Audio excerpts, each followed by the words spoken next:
Your kids aren't going to remember who folded the laundry. They're not going to remember who put their socks away or who did the dishes. They aren't going to know. They're not going to care. They're not going to remember. But what they will remember is who played with them, who was present with them. And if you were too tired from Cinderellaing around the entire house and cooking and cleaning and doing everything yourself all day long, you're too tired to play with them and hang with them, then that's not great. When there's a lot of different options. Are you lacking in the self-care department? Or maybe you just want to step up your game? Well, then you need to get a hold of the weekly self-care planning guide, because this will help you to plan out and prioritize self-care, because self-care is not a luxury, it is a necessity. You can get yours by going to holisticmamaspeaks.com/self-care. That's holisticmamaspeaks.com/self-care. Oh, and did I mention the self-care planning guide is absolutely free? That's $0. So be sure to get yours at holisticmamaspeaks.com/self-care. Hello and welcome back to Holistic Mama Speaks, the podcast, Season 2. I am your host, Carrie Marie Vaughn, and I'm just so excited to continue our journey together towards holistic living, wellness, and abundance. Wow.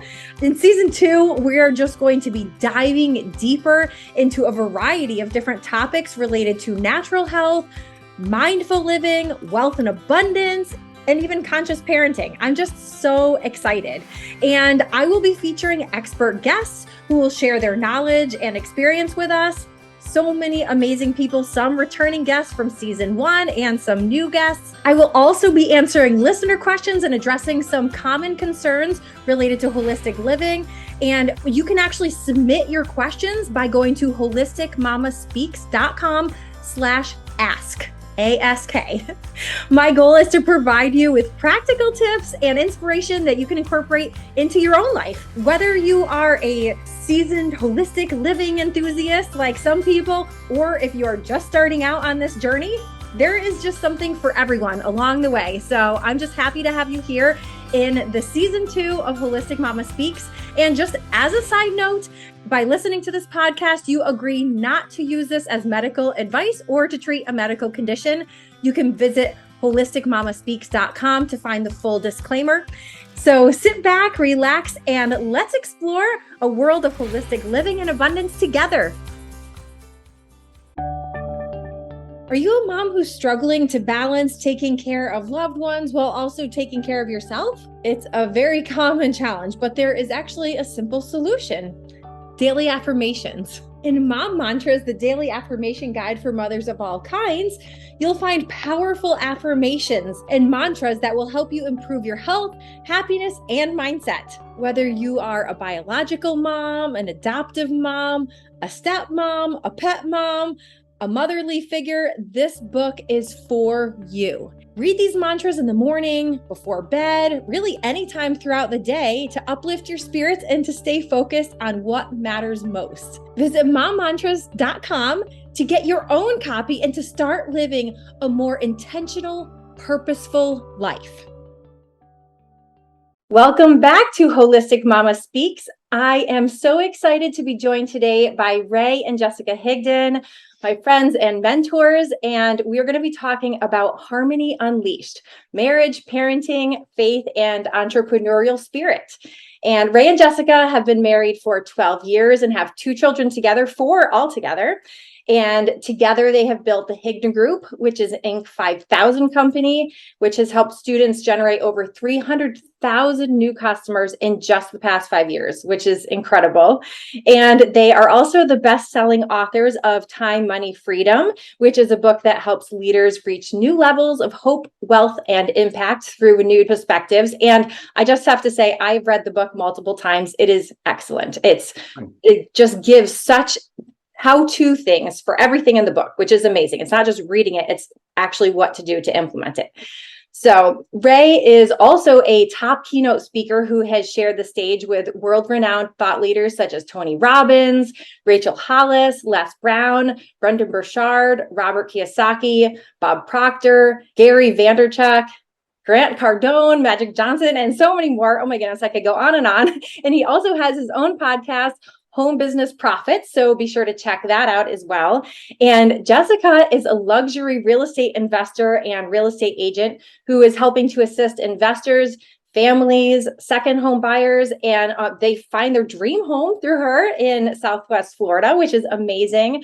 And with her extensive background in marketing, Jess is really easily able to help think out of the box when it comes to selling their dream home. So they're also preparing for an upcoming Faith Over Fear Business Summit this September in Orlando, which I am so excited about, and we will get a little bit more into in a little while. But Jess and Ray, I'm just so happy to have you here. Thank you so much for joining me.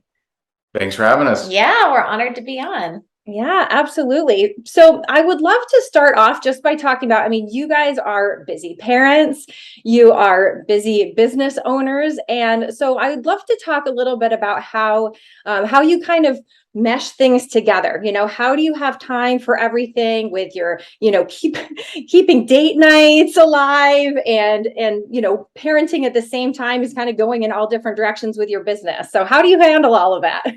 How do you handle it?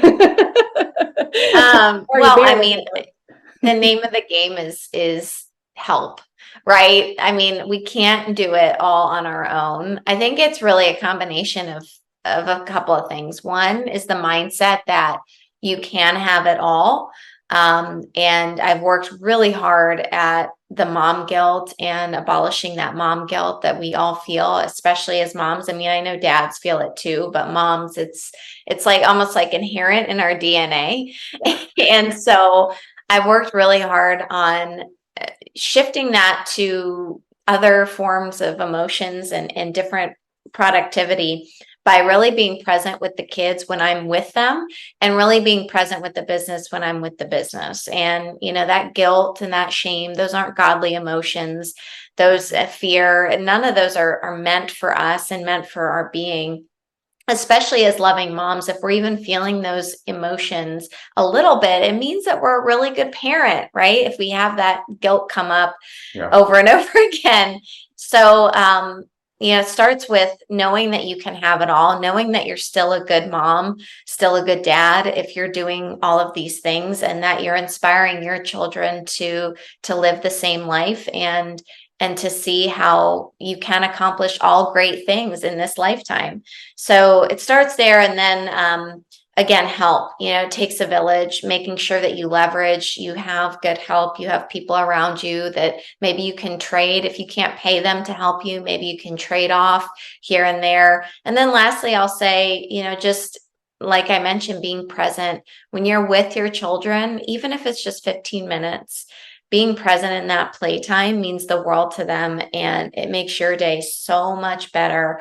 And they listen to me more, honestly. Like if I play dolls with my daughter for 15 to 30 minutes and I am like all in playing dolls, nothing, no distractions, no phone, and then I want her to do something, it's amazing how much better she listens and how much easier and smoother that day goes than if I just am, all into my own stuff and my own selfish ways and can't, bring my energy up to do that. And so it's just a mindset thing. For our kids too, they have to see that the world does not revolve around them. And we heard recently, and actually one of the sermons from our pastor, we heard about how so many people today, so many parents today are treating their children as God instead of God as God and, letting them do whatever they want or feel however they want or be however they want.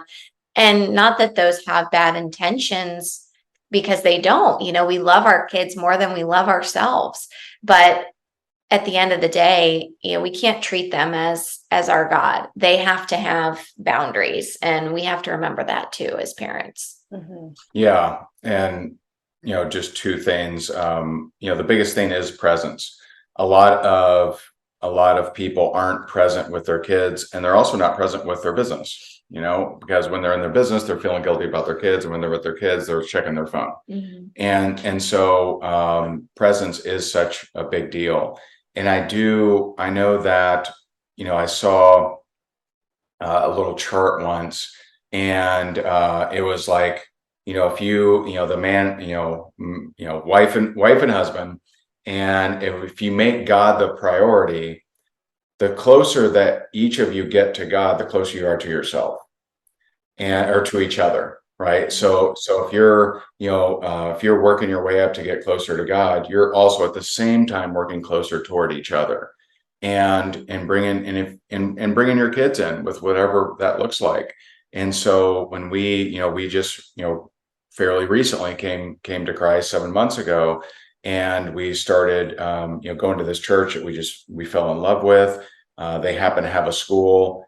Both of our kids have been going to their camps and different things, and loving it. And now our daughter can quote some scripture now. It's amazing. And then next year they're both going to school there too. And so it's I think, to me, the number one problem with parenting is making yourself the hero, and you have to put it all on your back, which is very, very difficult, versus trusting in God, getting closer to God, seeking God.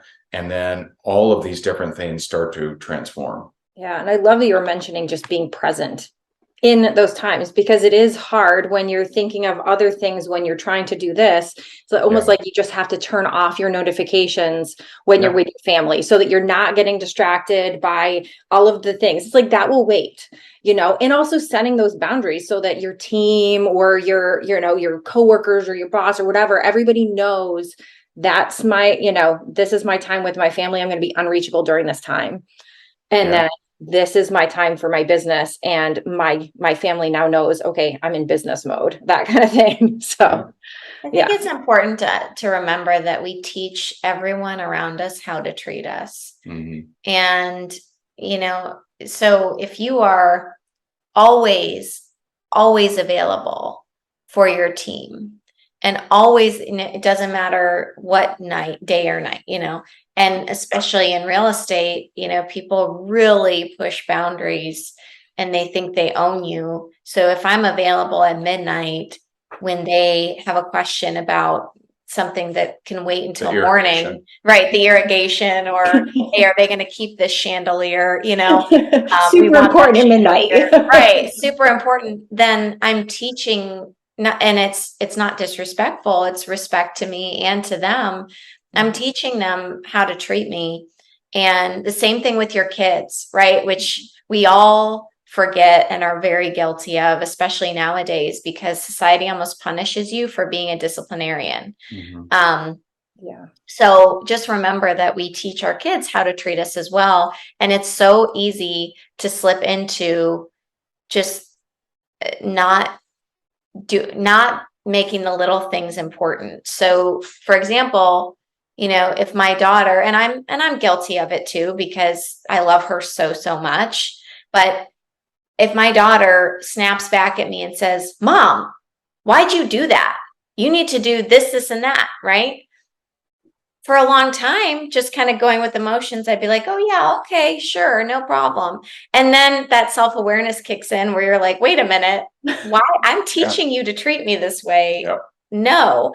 So just remembering to just stop, even at the little things. It's so important to catch those and make sure that you're treating yourself with respect and teaching others how to treat you with respect. And then everything falls into place in other areas of your life, because you're not constantly on 24/7 because you feel like you have to please everybody. Mm-hmm. The other thing to remember too is, however you show up as a parent, you are modeling to your kids how they should show up as a parent. And so if you're stressed out, if you're feeling guilty, or some people even blame, and they'll say it so nonchalantly, "Well, I'd be super successful, wasn't for these two, ha ha ha."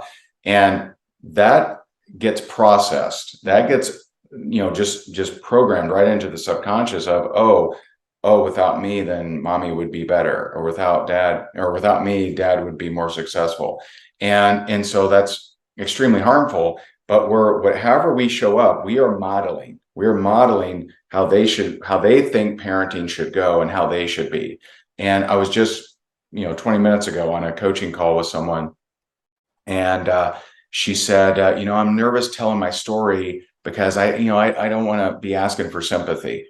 And I said, well, you were probably told as a kid to stop crying or I'll give you something to cry about, weren't you? And she goes, all the time. And I said, Mm. listen, your story. So, and she goes, oh my God, I'm like that to my daughter. And she had a big breakthrough right on the coaching call. She realized that thing that she didn't like, she was so doing to her own daughter. Why? Because she was modeled, right? She thought that, well, that's just the way you discipline.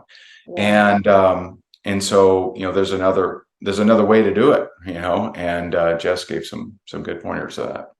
Yeah. Yeah. And now what are some of the things, because I know that you both had different childhoods. So, your parent models were not necessarily the way that you parent. So how are some of those ways then that you kind of break those old things from being, that you were taught as a child of how parents look to the way that you guys wanted to parent?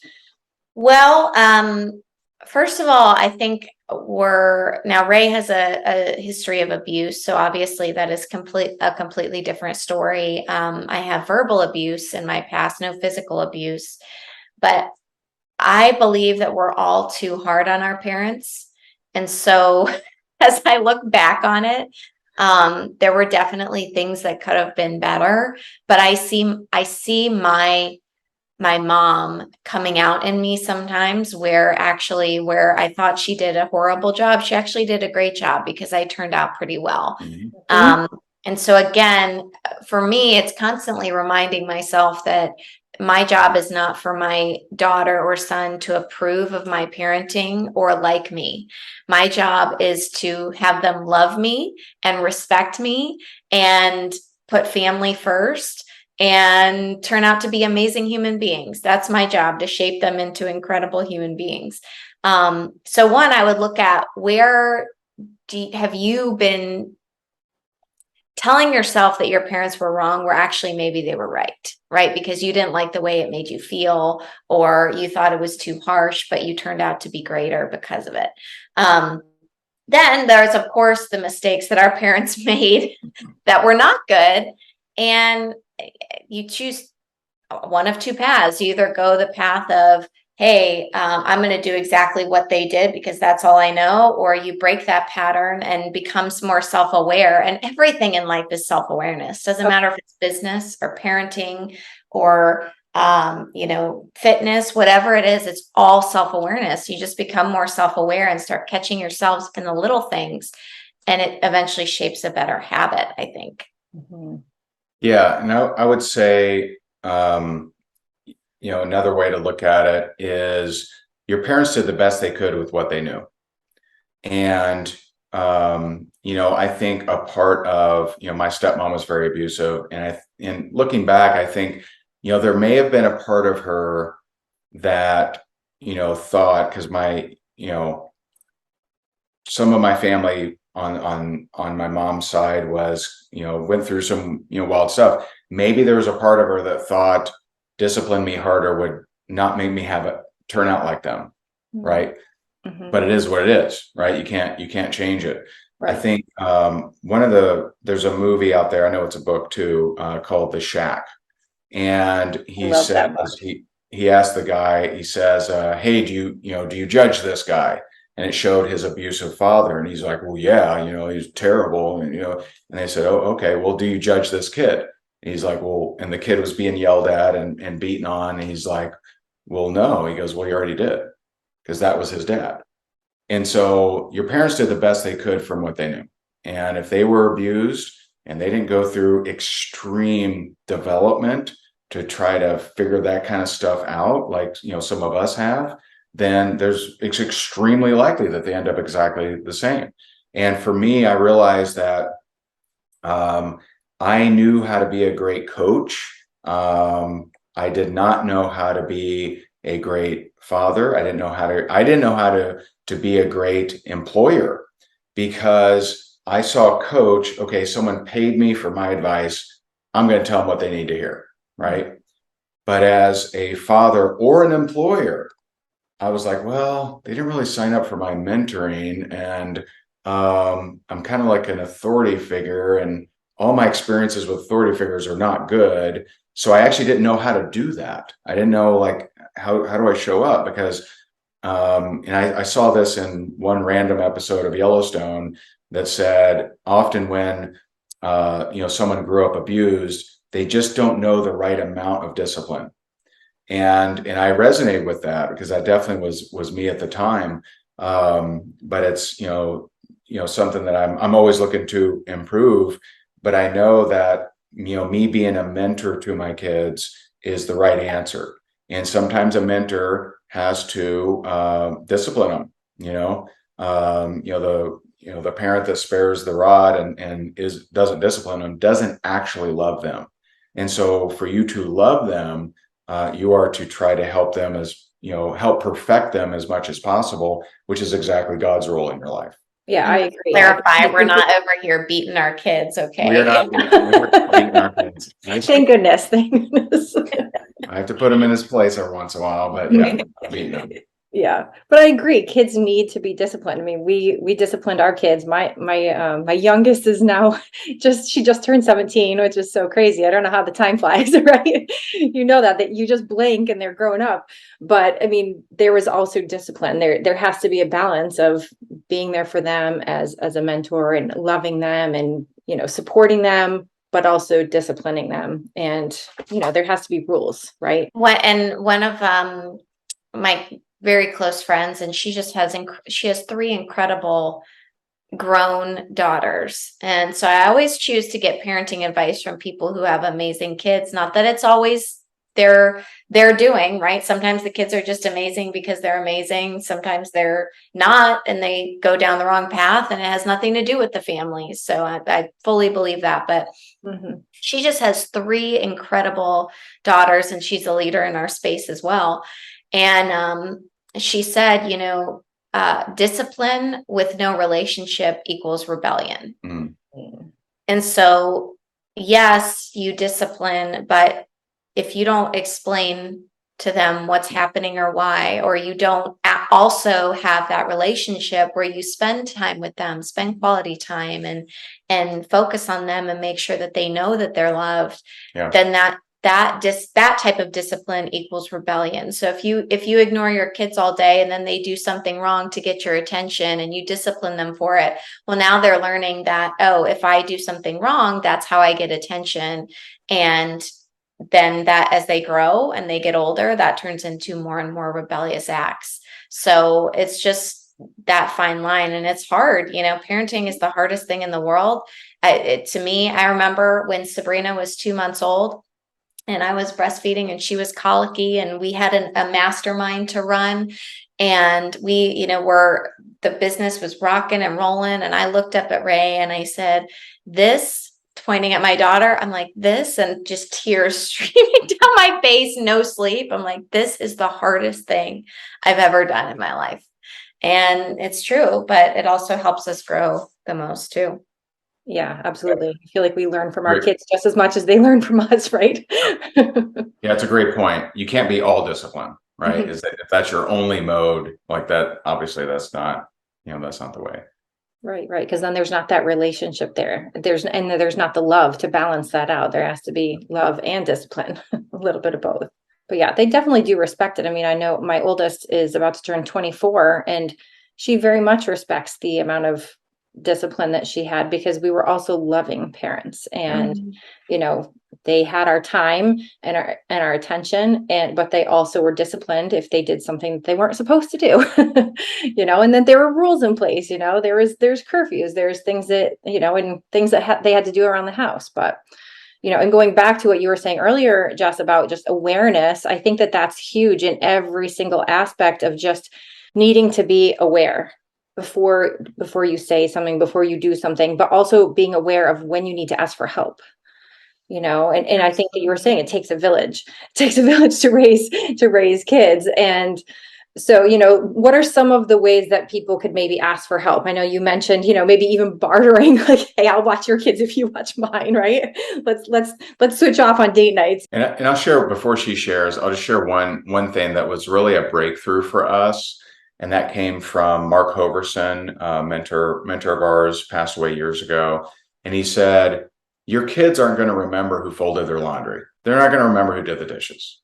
They're going to remember who played with them, who was present with them. And if you're too tired from Cinderellaing the whole day all around the house and cooking and cleaning and doing everything yourself all day long, you're too tired to play with them and hang with them, then that's not great. When, there's a lot of different options, and, Jess may go into some of those options of, what you might be able to do to get some help. And you'd be shocked at how inexpensive getting your house cleaned is. And I mean, it's really not that expensive.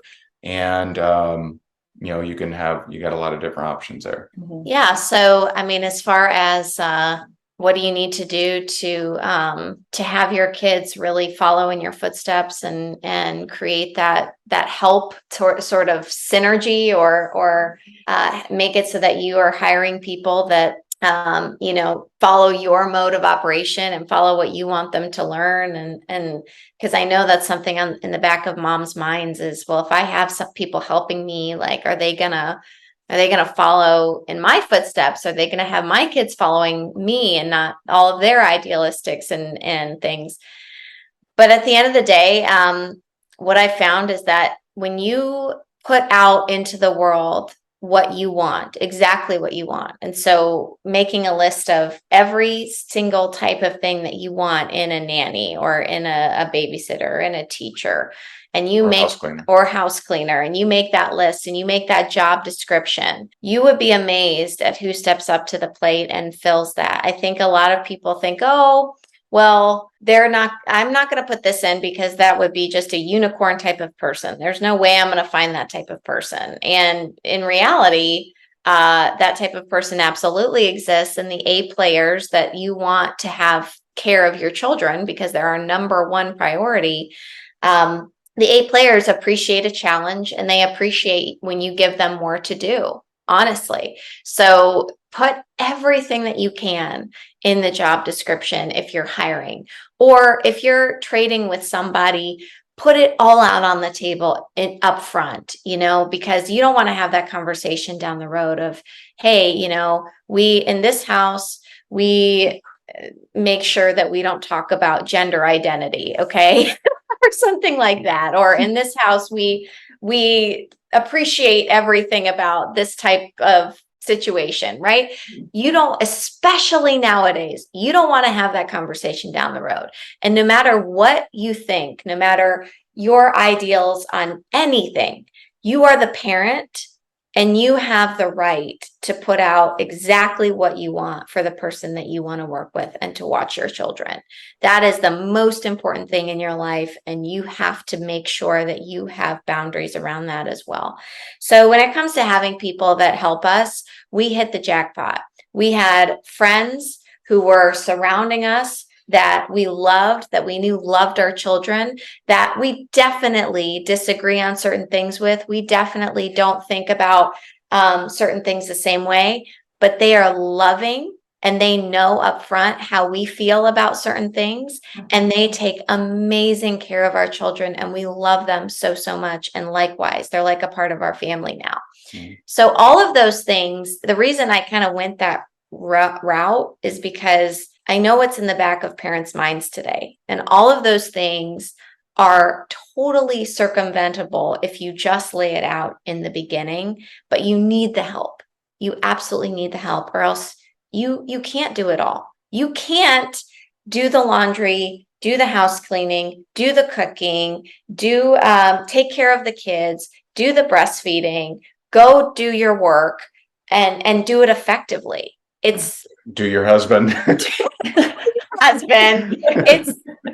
You'll be a zombie. You'll be an absolute zombie. So either choose, okay, I'm going to be total stay-at-home mom. Love that. Have lots of friends that are 100% stay-at-home moms. Yeah. And it's a way harder job than I have. No question. Mm-hmm. So I'm going to do that. Or I'm going to be, the businesswoman, but I'm going to leverage and get help and make sure that my kids also have a great upbringing. Mm-hmm. So you just got to choose and make sure that you have those conversations up front. Well, yeah, I love that, because you don't want to have issues crop up because you didn't have those conversations up front, and because everything wasn't laid out on the table. Yeah. Yeah. And really, I think even too, if people are parts of a church, ask in your church, because Sure. those are already people that know, like, and trust a lot of the time, because they are part of your church family. And so even if they personally don't do the house cleaning, the babysitting, and whatever, they probably know somebody who is really good. Yeah. I'm always asking around the church for different things. We Yeah. got our electrician through our church. I love it. I love it. Yeah. I mean, start in your circles, right? Yeah. That's a great tip. And that's what we did. That's what we always do, because we know, that they're trustworthy. Yeah, absolutely. Okay, so then the last thing I wanted to talk about with you a little bit before we, because I want to ask you a little bit more about the event, but just kind of marriage wise, I know we talked about parenting and working and kind of that. How do you stay alive and have a fresh, fun marriage and everything while being a parent and running businesses? I mean, I make her coffee every He morning, does. and I make her s'mores whenever she would like. I mean, Mhm. that's, step one. Uh, I mean, it's so easy for life to fill in all the gaps. And for, you to, look up and it's been 6 months since you had a date night. And it's just so easy for either the business or the kids to just fill up space, and then you don't have any time together. And so it's, purposely, and it has to be purposely. You have to purposely make time for each other. And so, a few years ago, we got ballroom dance lessons. And so that was a dedicated time where we would just, go, and it was awesome. Now we do Tuesday and Friday nights or date night. A lot of times Friday we'll have another couple or something, but Tuesday is usually just the two of us.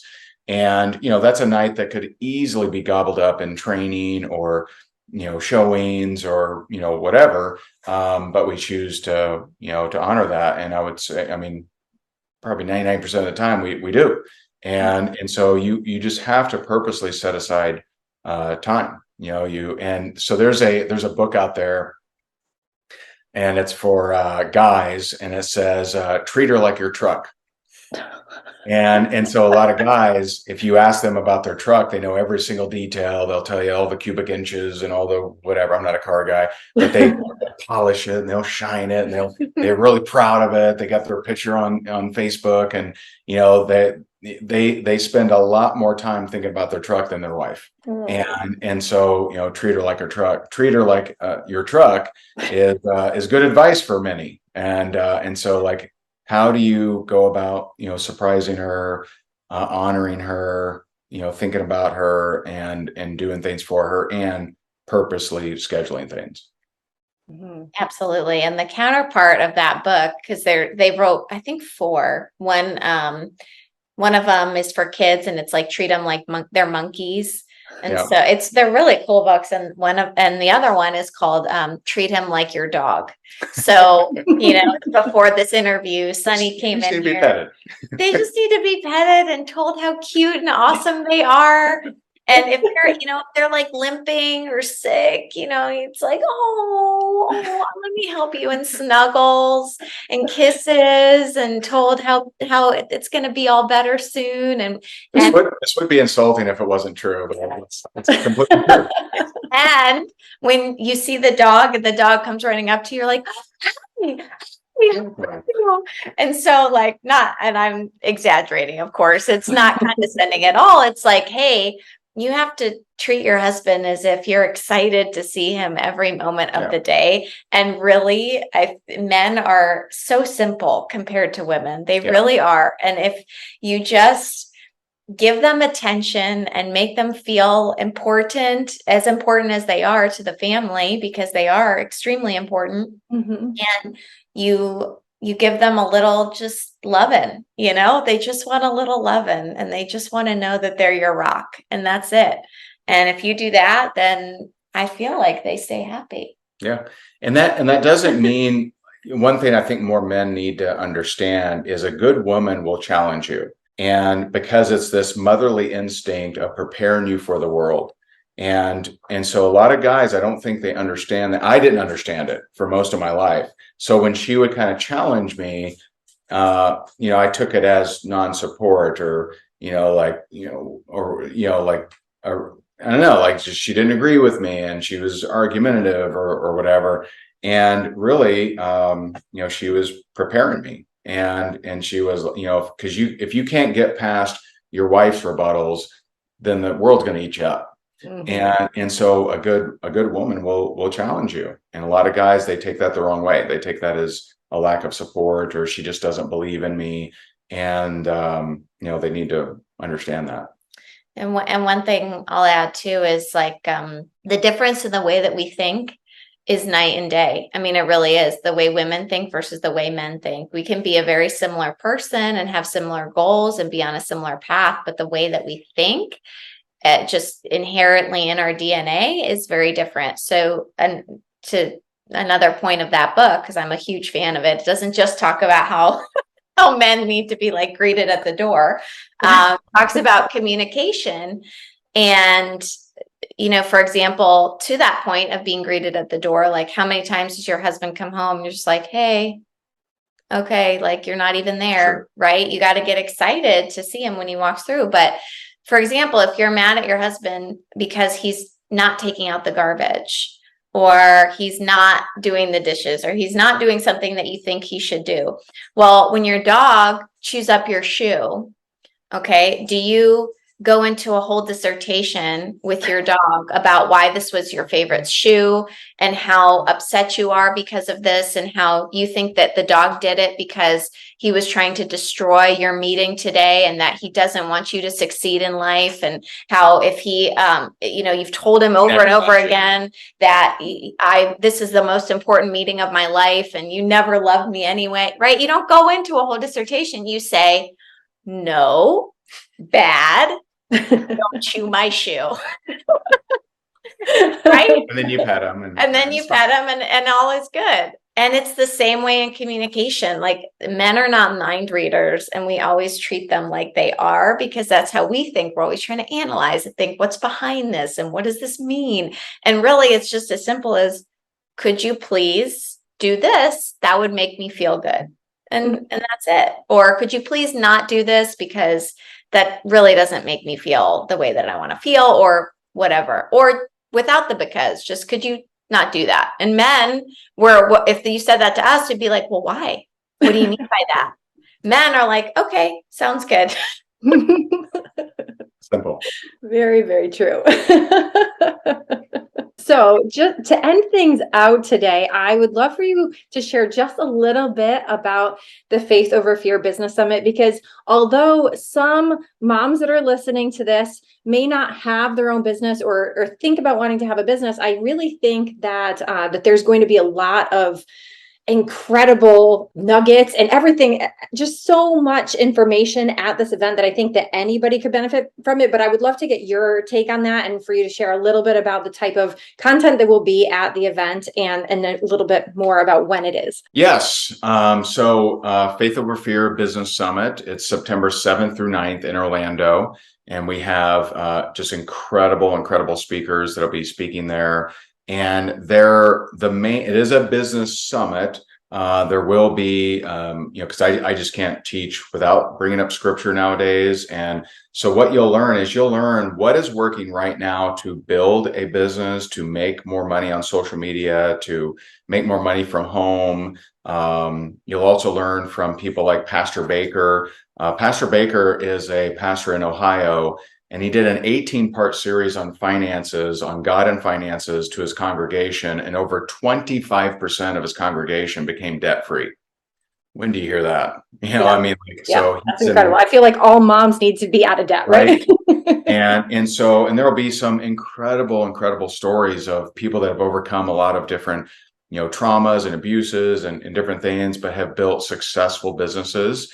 And we're going to teach you how, if you're someone that you want to build the kind of business that would enable you to accomplish all your charitable dreams, this is the event for you. If you are someone that know that you're living in fear, and that you're living in fear if there's situations in your life that you aren't happy with, but you also aren't addressing. And what that means is you lack faith because you think that's just the best you can do. so I might as well settle. If you're settling in any area of your life, this event will really help you. And so, yes, it's a business summit. I am allowing all the speakers to share how they use faith in their business. And that's kind of unique for many of them, because a lot of them don't share that openly or publicly. And you'll get to hear, okay, how do people really, use faith and finances, God and money, to accomplish kingdom purposes.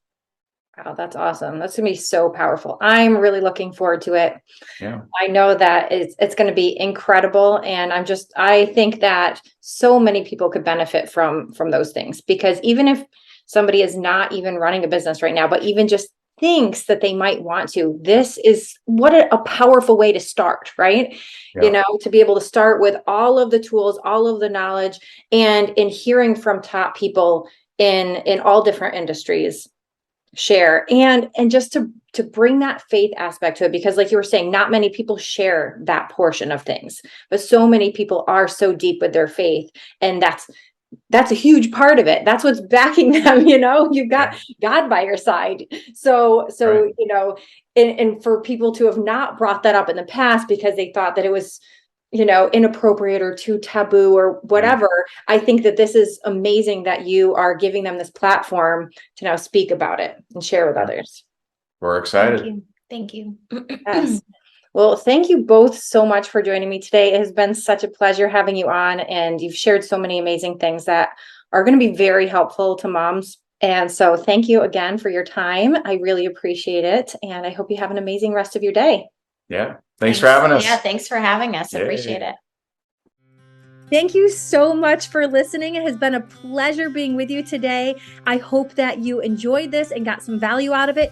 If you did, be sure to rate and review on wherever you're listening or watching. And also be sure to follow us on Facebook and Instagram. Thank you so much and have a great rest of your day.